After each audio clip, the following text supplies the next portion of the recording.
There's optimism about a deal for US-China trade relations. Investors are now feeling relieved as both the administration explores these restrictions. Let's bring in Kyle Rodder from Capital.com. Great to see you. Big news out of the US. We're expecting that essentially a capitulation from the White House.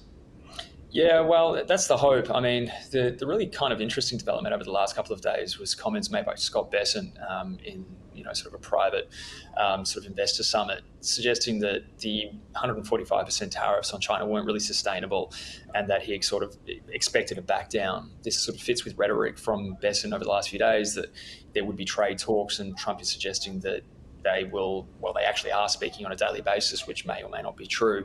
It kind of indicates that the Trump administration is trying to back away from these very aggressive measures that arguably it didn't achieve what it was intended to, which was to sort of get China to bow to the United States. And there's optimism that perhaps we're seeing a fairly quick winding back of the most aggressive trade measures from the Trump administration. So there's, again, this sort of optimism that maybe the worst is behind us. There's still a lot of uncertainty. Trade deals haven't been struck with other trading partners. Striking them in the next 90 days would be historically quick, especially with the number of trade deals that need to be struck. But overall, the market seems to be a bit more confident that maybe the Trump administration is paying a little bit more attention to economic and market signals rather than trying to really shake up the global trading order. We've learned a lot about President Trump's negotiating skills 4 years ago, and we have done so very quickly. The big bash, the big excitement, the big threat, the big drama, and then the capitulation's been pretty quick. Now, we've seen a lot of CEOs who've been on the phone saying, well, hang on, what about us? Tim Cook from Apple, we've seen, but Boeing this week, they sent a plane to China, comes back, China says, no thanks, not with these tariffs. What do you think the turning point's been?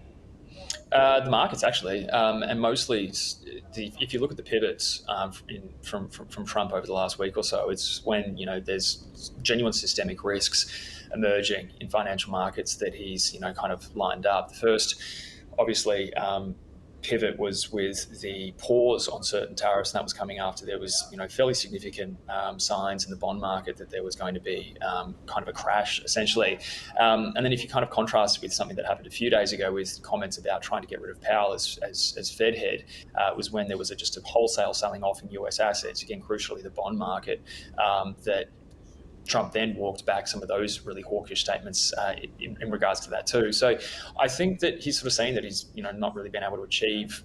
To begin with, I think there was actually a genuine attempt to try and shake up the global trading order. I think Pete Navarro was kind of holding counsel and was really driving the ship there. And there was a desire and a belief that tariffs would be applied and that that would have some kind of beneficial impact on the US economy overall. I think the evidence is starting to push to the contrary. I think the kind of second order impacts that could have been inflicted by dysfunctional financial markets has spooked the Trump administration, and now they're trying to sort of reshape this as all along we were just trying to negotiate better deals, which seems a little bit spurious and hasn't even been achieved yet either. So really, I just think this is a really big policy mistake now that the Trump administration is trying to find ways of mitigating the damage. Now it's not going to go to zero. There will be tariffs, no doubt, on Chinese goods and on American goods, but it won't be 245%. I think that's the key here. Do you think that they will be able to achieve some sort of ability to get what the administration wants, which is have some manufacturing in the US at least, and not a free-for-all heading overseas? Do you think that will happen, or do you think not much will change? Probably not. I mean, it's hard to sort of determine that what the actual administration's end game is, because I mean, if you just put it down to the fact that on the one hand they're saying this is a negotiating tool, we're trying to extract sort of concessions, and then on the other hand they're saying, oh, we're actually trying to bring back US manufacturing and raise tax revenue. It can't actually be the same thing, both things at the same time.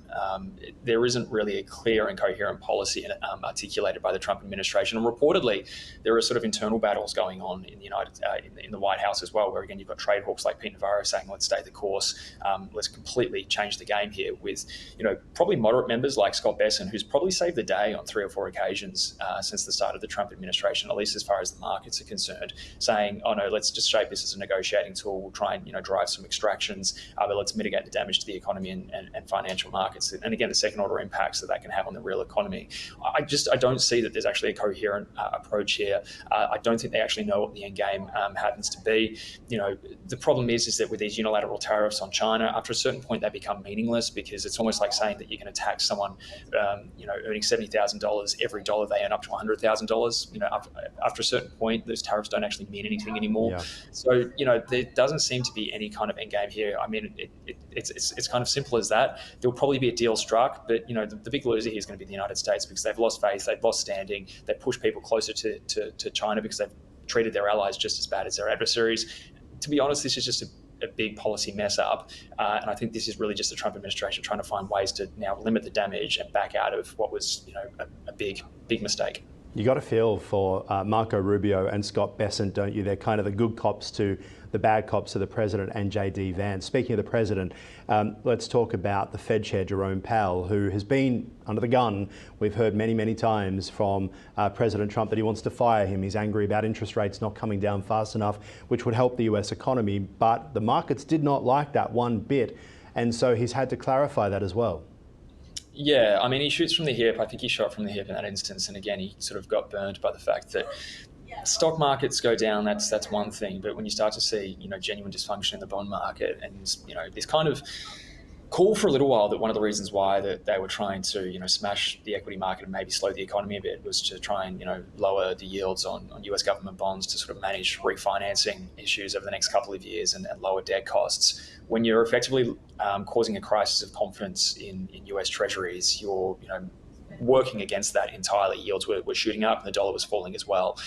More or less as, one very powerful tool of US hegemony, which is the US dollar, was sort of being backed away from, again, to the benefit of their adversaries. So I genuinely think Trump wanted to try and get rid of Powell. I think he wants interest rates to be cut because he knows that there's damage being done from his trade policies. But I think Bessent, once again, stepped in. Probably Scott Bessent stepped in, as well as other people too. But I think Bessent's the sort of counsel here that has Trump's ear, saying, if you keep doing this, this is going to undermine our interests. We're seeing US assets sell off. There's a confidence crisis emerging here. And the other report too is that, Kevin Warsh, who is Trump's favoured replacement for Powell next year when Powell's term actually happens to end, said, I don't want the job under these circumstances. We need to keep Fed integrity and Fed independence as well. So there were all these voices saying, no, this is a bad idea. You shouldn't do this. He's backed away from it. There is an interesting case in the US Supreme Court at the moment, more or less deciding whether the president has powers to remove the heads of independent agencies, which if that is upheld and or decided in favour of the Trump administration, arguably they may have the legal basis to get rid of Powell. But the thing is, again, we're seeing market discipline force Trump away from some of his more aggressive language on a particular policy issue. And as a result, it seems like he's going to sort of leave the Fed head alone, albeit by sort of whilst throwing stones from the sidelines about bad policy decisions and what have you. You mentioned integrity and independence, and those are two things that the market needs and wants and loves. And while the Trump administration is often accused of not acting with integrity and not understanding independence, we think about the Supreme Court, we think about the FBI, the CIA, all of the different heads. The markets are something that Trump does respect, and we see it time and time again. The markets leading the Trump administration here? I would say less so than the first term, because there was, clearly a desire from Trump in the first 4 years of his administration that, would target the stock market. There was that famous and quite humorous press conference when the Dow hit 30,000 that he called for a minute and a half to call it a sacred number and, congratulated the country for that achievement.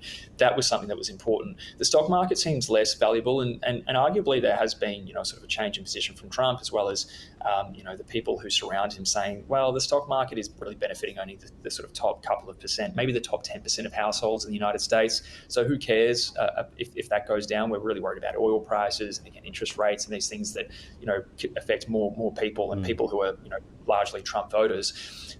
The problem doesn't arise in the stock market, it arises in the bond market. And the bond market is so important, not just because of, the value of assets and people's investments, but also because it's so crucial to the architecture of financial markets and the plumbing that if it stops working, like say, for example, in an extreme instance in the global financial crisis or at the start of the pandemic when it broke down, the whole system screams to a halt and things just don't work anymore.